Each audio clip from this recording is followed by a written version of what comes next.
Hello again, Steve here to weigh in on the conversation of suicide bombers becoming more and more of just the becoming so common that almost the mainstream media's got to start reporting on them, but not in much detail, of course, because it certainly doesn't serve their narrative. And the narrative, of course, is tyranny of the people. That's as far as I can see it, anyways, because they always support more tyrannical organizations and ideologies. It seems. But I came across an idea that might be helpful. It's certainly helpful for me, so I share it, and maybe there's some grounds for interest in some. As I mentioned before, I'm writing a book again, and has to do with my freedom walk of 8,000 kilometers. And in that, it's a lot of it is a dialogue about the walk and about the people I'm meeting and so on. But there's also this drifting into thoughts about ideas. And one of the thoughts that came to me at one day was the thought of the word Colombia.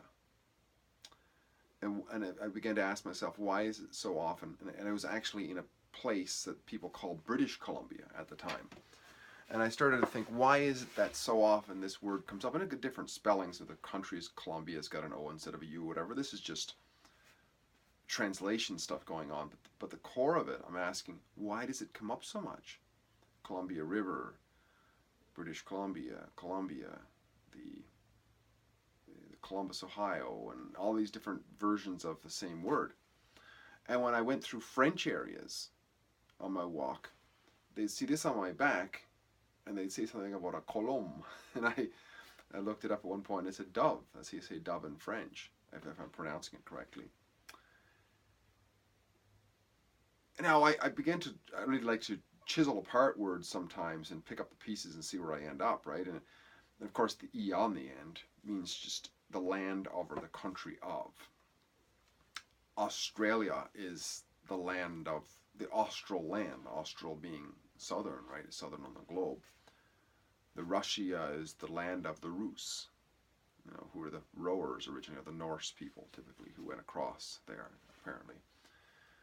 And you see lots of Latvia is the land of the Lats, and in certain Latin languages, like Spanish and so on, they use "ian" a lot, like this, Finlandia and so on, and Suecia for Switzerland, and it's all just the land of. We would say Switzerland, they would say Suiza, I believe. So the rest of it is the core then, the column. What's that? Of course, there's the dove, but also I look into the column, right? Because that's a similar word, a column. And I look at I remember my time in Freemasonry when I was in a Master Mason at Freemasonic Lodge, and there's a lot of symbology in Freemasonry. This is what did they used to call it, a peculiar form of morality, right? And it was to make good men better. So they were attempting to use symbology and old stories and so on to set peoples on a moral track, right? But a lot of the stories were around these two columns of Boaz and Jacob at the entrance of King Solomon's temple. And if we look at columns, there's a lot of occult meanings behind them. There's the big, the phallic symbol of the obelisk that shows up in very different power broker centers. There are a lot of, in certain cultures, they like to put columns in front of their houses, in the White House, and in places of power. The Acropolis in Egypt, or in Greece rather, in Athens, you see lots of columns. And on top of the column, very traditionally, they would have an arch, because often the columns were on both sides of an entrance, and the arch was a roof structure to shed the weather to go off to the sides, right? So it became an arch. But this arch, we see this show up in our language. There's the Ark of the Covenant, right? The Ark of the Covenant is the covenant above. It's like the constitution under which people lived under. There's all kinds of archies. There's patriarchy, matriarchy, oligarchy, demarchy, demoarchy. And what they've done there is they switched, because it doesn't sound right, so they switched the A and the R to just make it sound like democracy. But that's what it is, an archy, though. It's an archy of the demos, right? Of the fabricated concept of people as the archy. But what it is that people construct these ideologies above themselves and they hold them up with pillars. This is where the symbology comes from, I think. And when I see all this going on, all this terrorism going on all over the place, it seems like people turn to the archy every time. Please save me once again. To the police and to the authorities, and what this government guy is going to do. What does Trump say? And what does this person say? And what does the Prime Minister say? And what do they, please save us. Archy, archy, archy. How about pull those fucking pillars out and let the goddamn ark fall down? Because that's what's creating it, right? All of this stuff is created. Think about it. Think about why it is that the bombers would be there to begin with in this place in England. Why would they even be there? Well, they're there because of 100 years of bombs blowing off in their countries back there in the Middle East. It's been just a constant, ongoing land grab and divide and conquer and all this sort of stuff into an already hornet's nest of some fairly, shall we say it, well, traditionally fairly abused children. I mean, the boys all have 40% of their pleasure nerve centers cut off their penis, and a certain number of girls do too. When you have a society that begins with sexual mutilation of their children to begin with, you end up with sexually depraved individuals, and that's not their fault as children. It's their culture, but they carry it on, right? They carry violence begets violence. But you have people like that, and you add to that foreign invasions over and over and over again over the years, and then the insanity after that of bringing all that anger into the midst. It's all a government program. Immigration, war is a government program, which has been going on for a long time, and it's disastrous. It's a disastrous program.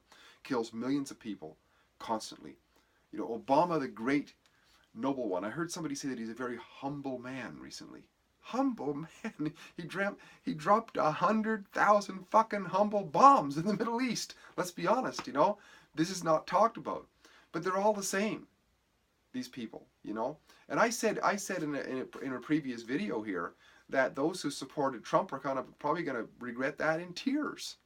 And here's the guy now. How many billions of dollars is he going to sell arms to? Saudi Arabia, the corrupt organization that throws gays off of buildings and stones people to death. You're going to give those guys hundreds of millions of dollars of weapons so that they can go fighting other people in there?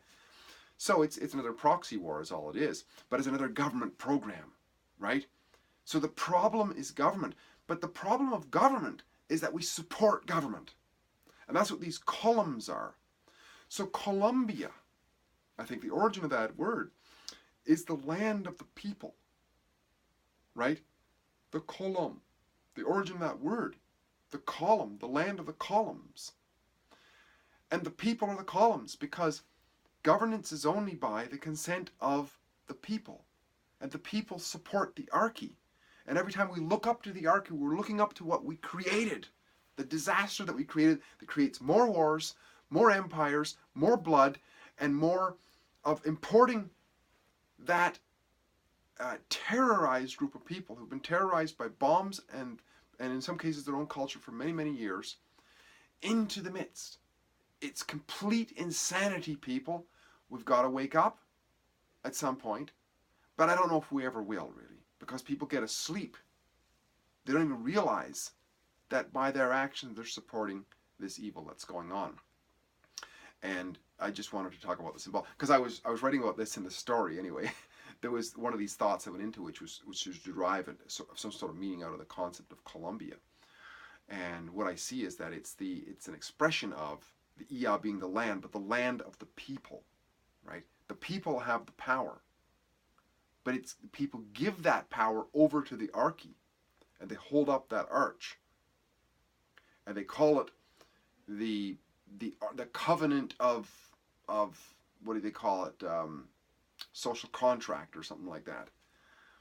And they put all these puppet powers into there, right? And they let these foreign banksters do this and this foreign banksters do that. But all the while, if people get their act together and just yank those columns down, down smashing will come the arc, and they can build something new, or they can self-govern, or they can learn to get along, or something like that. But the minute we keep turning our powers back over to government, it's like the old saying, who was it once said that trying to solve a problem by referring back to what caused it is the sheer definition of insanity.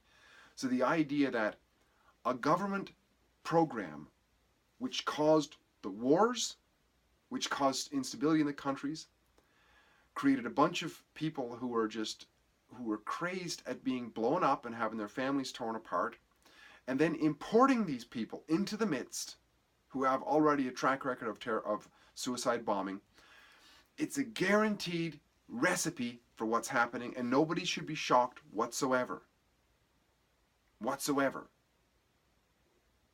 We can't really blame them, because even if they were like that, we supported government programs to bring people in who are not vetted, obviously, who are mad. And it's all because we, as the people who uphold those arches, have continued to uphold and continue to uphold those arches of tyranny. And as long as we continue to, there'll be another government program after another government program after another government program. And if anybody can prove to me that a government program actually improved anything, I'll have a look. But I haven't seen one yet.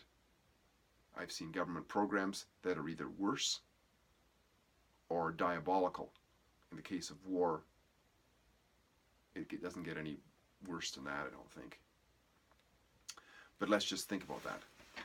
The arches, or the columns that hold up the arches, are us.